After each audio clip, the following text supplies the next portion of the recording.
નમસ્કાર મિત્રો, સ્વાગત છે આપણી યુટ્યુબ ચેનલ એજ્જુ પ્રવાસની અંદર। તો મિત્રો, આજના વિડીયોની અંદર આપણે વાત કરવી છે ગુજરાત પંચાયત સેવા પસંદગી મંડળ દ્વારા છે મુખ્ય સેવિકાની 169 જગ્યા ઉપર ભરતી આવેલી છે એના વિશે। જે ગુજરાત પંચાયત સેવા પસંદગી મંડળ દ્વારા છે મિત્રો મુખ્ય સેવિકાની એટલે કે માત્ર મહિલા ઉમેદવારો માટે ભરતી આવેલી છે। જેમાં શું લાયકાતની જરૂર પડશે, ઉંમર મર્યાદા કેટલી રહેશે, પગાર ધોરણ તમને શું આપવામાં આવશે, કોને કેટલી પરીક્ષા ફી ભરવાની થશે, અરજી તમારે કેવી રીતે કરવી, પરીક્ષાનો અભ્યાસક્રમ શું રહેશે જેવી આ ભરતીને રિલેટિવ તમામ માહિતી આજે આપણે મેળવવાના છીએ। એટલા માટે વિડીયો છે મિત્રો અંત સુધી જરૂર જોજો અને વિડીયો તમને ગમે તો લાઈક કરજો। આ વિડીયોની લિંક તમારા મિત્રોને શેર કરજો અને આપણી ચેનલની અંદર નવા આવેલા હોય અને હજુ સુધી ચેનલને સબસ્ક્રાઇબ ન કરી હોય તો સૌથી પહેલા ચેનલને સબસ્ક્રાઇબ કરી દો, જેથી કરી આવી કોઈ પણ માહિતીના વિડીયો અમે અપલોડ કરીએ તો એની નોટિફિકેશન છે મિત્રો સૌથી પહેલા તમને જોવા મળે। તો ચાલો મિત્રો આ ભરતીની તમામ માહિતી મેળવીએ। સૌ પ્રથમ વાત કરીએ આપણે પોસ્ટનું નામ, તો કે મુખ્ય સેવિકાની અંદર કુલ જગ્યા જોઈએ તો કે 169 જેટલી જગ્યા છે। વય મર્યાદા 18 થી 37 વર્ષ રહેશે। પ્લસમાં છે ગુજરાત સરકારના નીતિ નિયમ મુજબ જે કેટેગરી વાઇઝ છૂટછાટ મળે છે એ તમામ ઉમેદવારોને મળવા પાત્ર રહેશે। જેમાં અનામત ઉમેદવારોને 5 વર્ષની,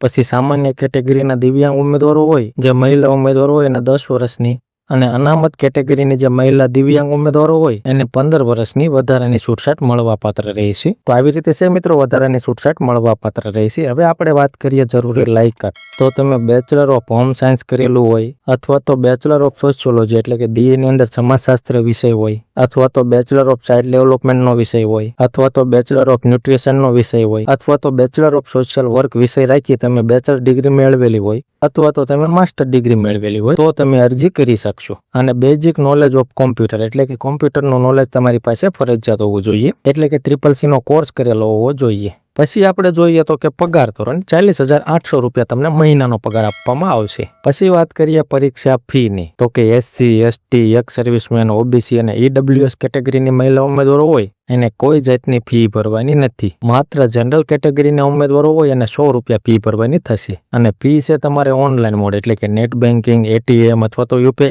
ID થી ફક્ત ઓનલાઈન મોડથી ભરવાની રહેશે। હવે આપણે વાત કરીએ અરજી તમારે કેવી રીતે કરવી, તો અરજી છે મિત્રો તમારે ઓનલાઈન કરવાની રહેશે, જેના ફોર્મ 18/4/2024 થી ચાલુ થઈ ગયા છે અને ફોર્મ ભરવાની છેલ્લી તારીખ 9/5/2026 રહેશે। અને ફોર્મ ભરવા માટેની લિંક અહીંયા દર્શાવેલી છે ojas.gujarat.gov.in। આ વેબસાઇટ ઉપર જઈ તમારે અરજી કરવાની રહેશે। અને મિત્રો આ ભરતીનો તમારે વિસ્તૃતમાં અભ્યાસક્રમ છે, કેટેગરી અને જિલ્લા મુજબની જગ્યા છે જેવી તમામ માહિતી અને ભરતીની ફૂલ નોટિફિકેશન એ તમારે જોઈતું હોય તો આપણે ટેલિગ્રામ ચેનલ છે જે એજ્જુ પ્રવાસ નામની, એની લિંક નીચે ડિસ્ક્રિપ્શનમાં આપેલી છે, એના ઉપર ક્લિક કરી તમે આપણે ટેલિગ્રામ ચેનલ જોઈન કરી લો, જેમાં તમામ ભરતીની PDF અમે મૂકતા હોઈએ છીએ અને એ તમે ડાઉનલોડ કરી ઘર બેઠા તમામ માહિતી જોઈ શકો। એટલા માટે આપણે ટેલિગ્રામ ચેનલ પણ જોઈન કરી લો। તો આવી રીતે છે મિત્રો ગુજરાત પંચાયત સેવા પસંદગી મંડળ દ્વારા છે સરસ મજાની મુખ્ય સેવિકાની ભરતી ચાલુ છે।